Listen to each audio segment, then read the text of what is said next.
for this great event today. It's appreciated. And I'm going to hand it over to County Commissioner Mary Pugh.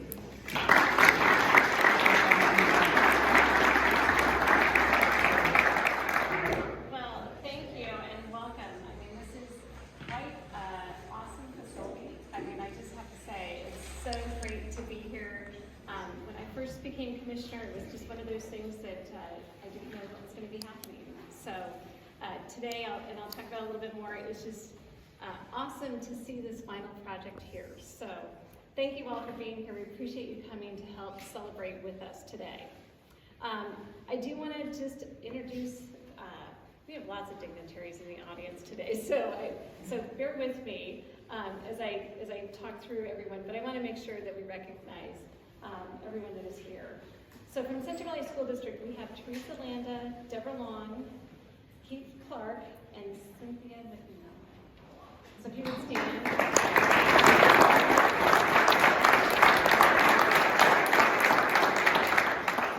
And speaking is going to be Superintendent Dr. John Parker, so I apologize that I didn't have you in with the group, but you're speaking today, so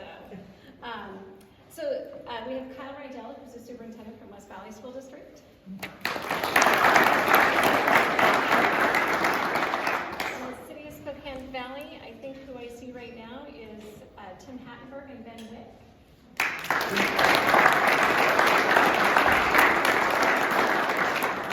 Ben would be the really tall one in the back. From the Valley Chamber, we have Lance Beck, who's the president and CEO, and Trent Meyer, who's the Chamber Board Chair this year.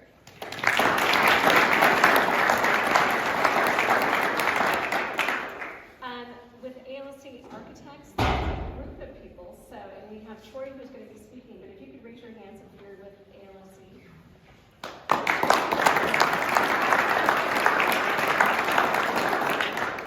So they are the architects that designed this beautiful building.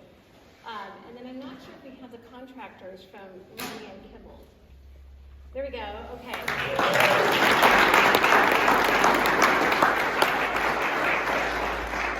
As I know, being married to a contractor, it doesn't happen if we don't have the contractors here, so thank you. And then from Spokane County, we have all 5 commissioners here today. So Commissioner Al French, Commissioner Josh Kearns, Commissioner Chris Jordan, and Commissioner Amber Waldrop, and myself. So thank you all.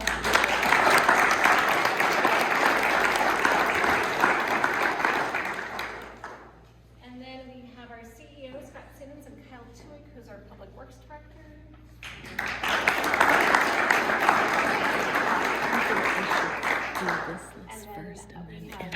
Many other staff members. So staff members from the Spokane County, if you can raise your hand.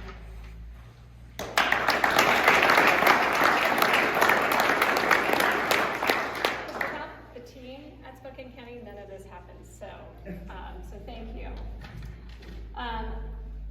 The other 2 people that I want to make sure that I talk, just introduce are 2 people that are retired from Spokane County. So we have Kevin Cook, our Environmental Services Director. And Chad Coles, our County Road Engineer.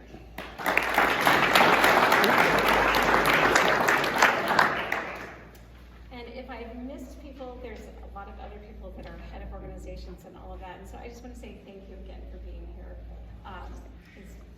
Instead of trying to get through every list, otherwise I'd be introducing everybody that's here today. So with that, I wanted to start with a little bit of background.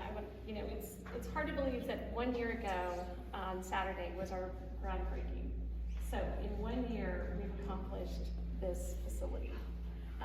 So the staff has worked hard, the contractors have worked hard. It's amazing what has happened in 1 year's time. This project is a story in and of itself.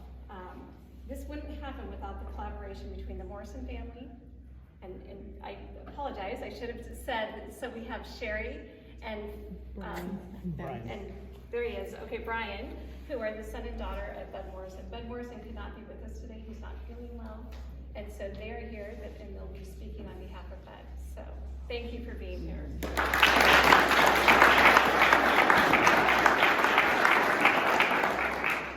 So it truly is the Morrison family, Spokane County, Central Valley School District and the state of Washington that really all collaborated on this project. Without any one of them, this project would not happen. So that's what happens when you actually get people to come to the table, have discussions. It wasn't always an easy road. There was a lot of bumps along the way from different organizations, different people, different hopes that we could get funding from the state. And so without all of that, we wouldn't have this today. And so that's why it's important to have that collaborative environment and that team environment to make sure that we have these things that will last for our community for a long time to come. So Representative Mike Bowles could not be here today, so he was one of the key people who helped with the funding. When I became commissioner, Central Valley School District was going to build their school district here, their new high school, and then that plan changed, and they ended up building Ridgeline High School down by the freeway. So it left this gap of what are we going to do with the Learning Center? When we purchased the property, Kevin Cook knows from Bud Morrison, part of it was that we were going to do a learning center in honor of his mother. And so we had $900,000 set aside that we guaranteed for that. Well, that was back in 2010, so here we were, over 10 years later, or almost 10 years later. And we had to figure out what to do differently. And I think everybody was a little concerned, frustrated, and so Bud came into my office as soon as I became the commissioner and said, we need to talk about this. We need to figure out what's happening. So we did, and that's when I said, okay, well, we don't have money, it doesn't grow on trees, as everyone knows. So what do we do? And so then I talked to Representative Volz and said, can we go to the state? Would this be something the state legislature would be willing to partner with us on? And so we did that. It took us 2 years. We got $500,000 the first year. We got another $1 million the second year. And I told him, I said, I'm going to be coming back because I need more money than $1 million or $500,000. And so we did. We were persistent. We got over 20 letters of support from community members, many of which are here today, to tell the legislature that this was this project that would be a community project and was important to our community. And so that is how we got the additional funding we needed. And then working with Central Valley School District, which Dr. Parker will talk about a little bit, it was through working with them that as the school moved, we're like, could we use property here? And so Central Valley School District and the board graciously donated 2 acres for the property here, which then again, as we went to the state for funding, showed that partnership and that it was a community project. And I think that's one of the reasons that, talking to Representative Bowles, that it was a really good win for them to then provide the funding to help us make this happen. So it was with all of that we're here today. So Representative Bowles could not be here, and so he asked if I could read a statement for him. Greetings to all. Since we're finishing up business in the legislature this week, I couldn't be with you today. However, I wanted to send a short note to celebrate the opening of the Doris Morrison Learning Center. Thank you to Commissioner Keeney for initiating this project, which I know will serve the community for years to come. This project has a family connection for me as my mom, as a young lady, rode horses on this very ground. I simply wanted to express how pleased I am to have participated in getting this project off the ground so that future generations can enjoy, learn about the natural beauty of our home, Spokane County. So, thank you to Representative Bowles. We really appreciate the effort that he went through to make sure that we got the funding.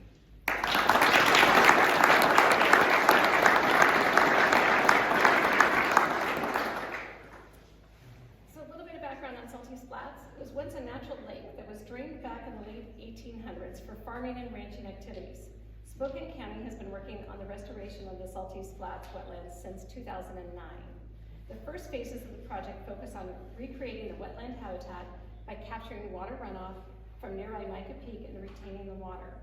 Since 2009, Spokane County has painstakingly restored the Richland ecosystem to provide a 600-acre habitat for various wetland wildlife, from ducks and geese to otters and turtles.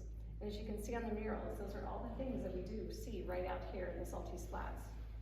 In addition, the addition of the Doris Morrison Learning Center will not only highlight the Wetlands Restoration Project, but it will be a resource for learning about the area's unique history, geology, ecosystem, and wildlife. I also want to point out that it is extremely rare to find a natural area that the public can enjoy exploring and includes a beautiful indoor facility that offers amenities for continued learning. I like to say that this is going to be one of those key places where you get to go outdoors and learn and touch nature and come back in and talk about it and be able to clean up and do all those things that those teachers want to make happen. So we do see this as a real learning experience for the community. So with that, then I'm going to turn it over to Dr. John Parker and let him talk a little bit about Central Valley.